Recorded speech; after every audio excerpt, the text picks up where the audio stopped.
If you're looking for some summer treats to beat the heat, we got you covered.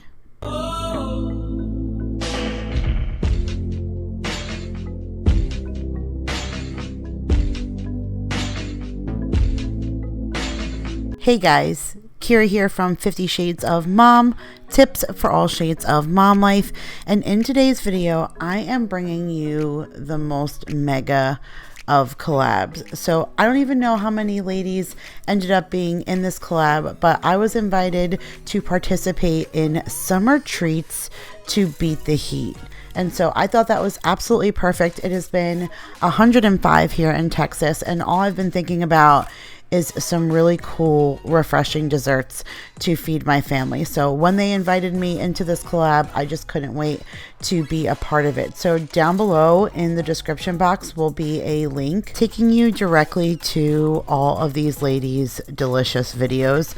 I don't even know how many amazing ladies ended up being in this collab. Maybe there's 20, 30, even 40 amazing women. I don't even know. It's a whole group of people, but I have a lemon lasagna to share with you guys. That's right, you heard me correctly.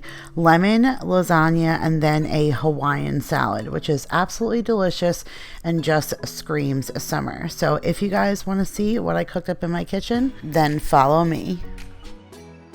Okay, you guys, so here are the ingredients to make our first recipe, and our first recipe is lemon lasagna, which is super easy, and I love having tons of no-bake recipes in my arsenal for when I want to pull together a really delicious dessert, but I don't want to spend a bunch of time in the kitchen baking over the hot stove, especially in the summertime. So here's what you're going to need to make this recipe.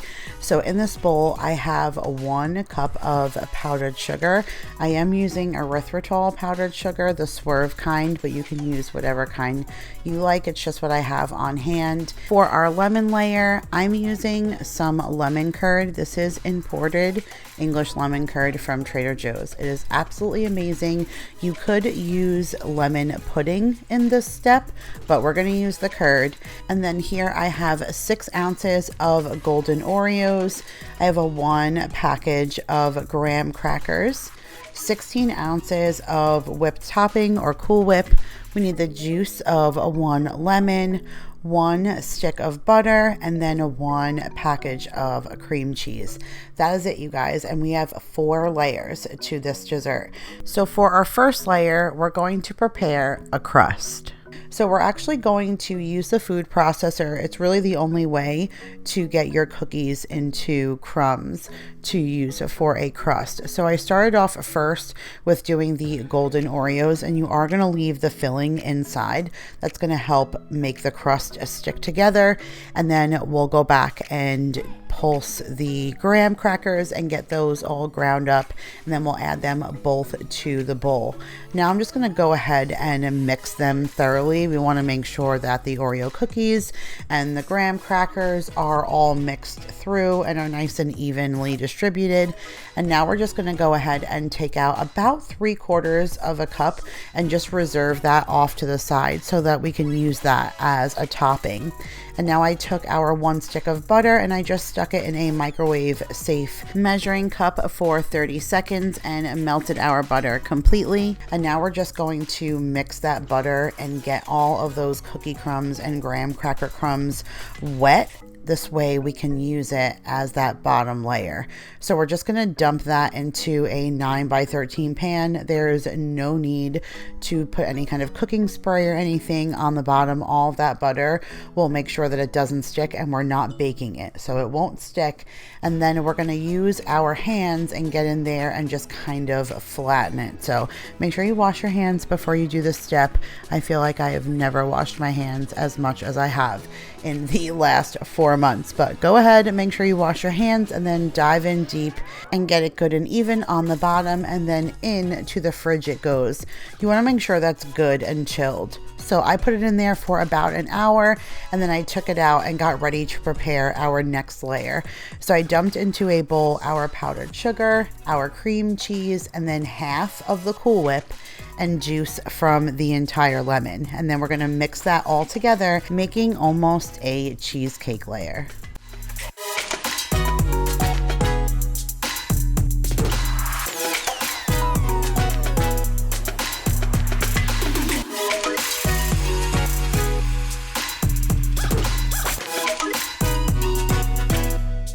Once you're done mixing that really good, even using a hand blender, just because you want to get it into the smoothest possible consistency, we're going to take that mixture and add it on top of our chilled crust.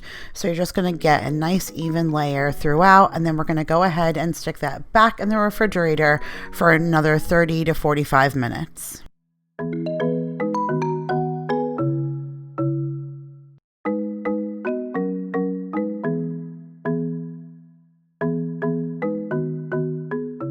Refrigerating between each step is actually super key because you want to firm up each layer before you add the next one, because you don't want them to mix together. You want them to be hard enough that they sit on top of each other.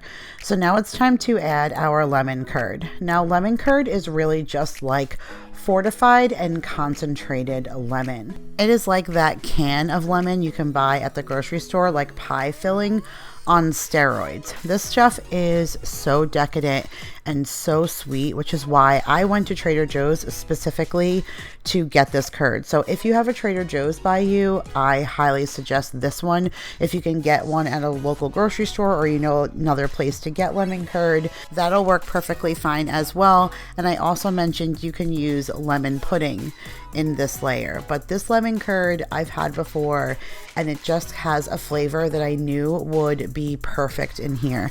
So I went ahead and put that back in the refrigerator for like another 30 minutes, got a nice hard layer to that lemon curd, and then now we're just going to add the other half of the container of Cool Whip as our topping. So once we go ahead and smear that on and get a nice pretty top layer, we're going to take those crumbs that we reserved from the crust that we made, and we're going to sprinkle that on top. And then I, just to be a little bit extra fancy, and believe it or not, it is packed with flavor, is adding zest of a lemon right on top.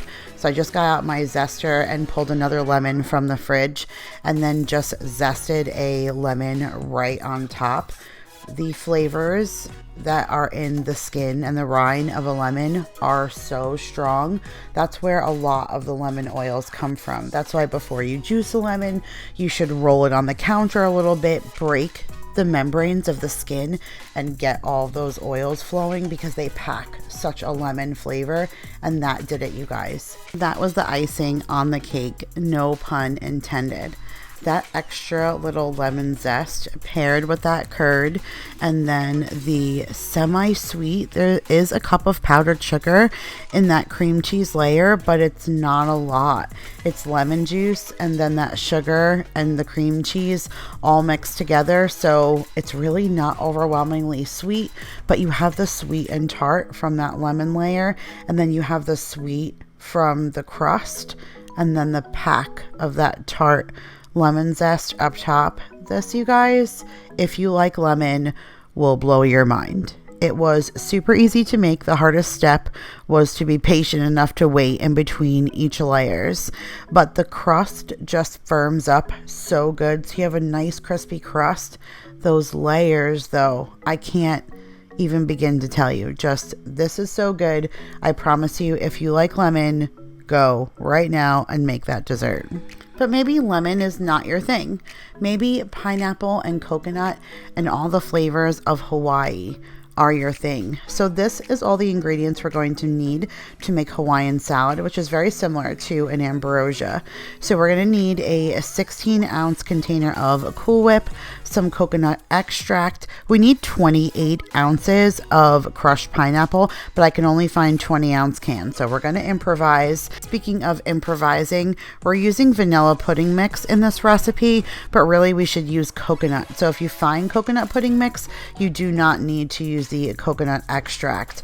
We're going to need 1 can of sweetened condensed milk, 1 jar completely drained of cherries, 1 cup of shredded coconut, and then 1/2 cup of macadamia nuts.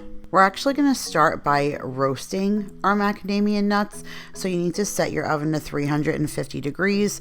I just put a little bit of wax paper on a cookie sheet, and I'm going to throw them in the oven for 4 to 6 minutes. You guys, do not skip that step. It is crucially important for the flavor. So now we're going to go and put our pudding mix into the bowl. You only need 2 3.4 ounce boxes, but I got subbed the family size, so I'm going to do my best to eyeball what 6.8 ounces would be. You're going to stick that into your bowl with your can of sweetened condensed milk and then your 28 ounces of crushed pineapple, and you're not going to eliminate the juice. If you are making actual pudding, you would need to add a fair amount of liquid. So for us, we're just going to keep the pineapple juice as our liquid. Once that's all mixed together and through, we're going to throw in our cherries, 1 tablespoon of that coconut extract, the 1 cup of the shredded coconut, 3 cups of mini marshmallows, which I just realized I never told you guys in the beginning in our list of ingredients, but yes, you also need 3 cups of mini marshmallows. And then we're also going to throw in our container of whipped topping. I did just save a tiny little bit to use at the end for garnish. And then at this point, our macadamia nuts were done being toasted, so I had let them cool, and then I chopped up like 90% of them. Again, I saved just a little pinch for garnishing, and then I just went ahead and mixed this all together. I started with a spatula, and I just realized there were so many components in this bowl. You really needed like a big spoon. You needed to get to the bottom of the bowl and get this all thoroughly mixed through. I know at the end it almost looks like egg salad, which obviously it's not egg salad, but it will change if you find that coconut pudding. A lot of the color comes from the fact that we used vanilla pudding because it has a yellow tinge to that pudding. But if you find the coconut, it'll be a lot lighter in color, and your cherries and stuff will be a little bit more vibrant and they'll come out a little bit. But this is so light and so delicious. Now I went ahead and stuck it in the refrigerator for about 4 hours before serving. You really want to just get it nice and cold. You want all of those flavors to congeal and mix together, but this just screams Hawaii, you guys. This screams summertime. This is everything amazing about summer all in one plate. The flavors of coconut and pineapple, and truthfully, the best part is those toasted macadamia nuts, which is why I said do not skip that step. A macadamia nut is a very summer related nut. I believe they do come from Hawaii, so it just kind of fits with this theme of the flavors that we have going here. But toasting them, it just elevates it and it takes it to a whole nother level of sophistication. It is so flavorful. You can taste the nuttiness of it being toasted, and when you get those little morsels in your mouth, when you actually get a little piece of macadamia nut and then you get that little bit of shredded coconut, or you find that hidden gem of there being a cherry in there, it's just an explosion of a flavor. And I know that you guys will absolutely love this. If you have an event that you want to take this to, or you just want to make this for your family, I promise you, you guys will not be disappointed. But that, you guys, is it for today's video. I hope you guys enjoyed, and if you did, make sure to give it a big thumbs up. If you guys are new here and you're coming over from one of these beautiful ladies' channels, thanks so much for stopping over. I truly appreciate it. I hope you guys will continue to enjoy my channel and subscribe and hang out with me and join us on our journey. If you are already subscribed and you're coming back for another video, I truly appreciate you so much, and I'll appreciate you just a little bit more if you do not forget to go down into that description box and check out the rest of these ladies who all put in time and work to share with you guys some wonderful desserts today. I really appreciate you guys all so much. Thanks again for watching. I love you all, and I'll see you guys in the next video. Bye, guys.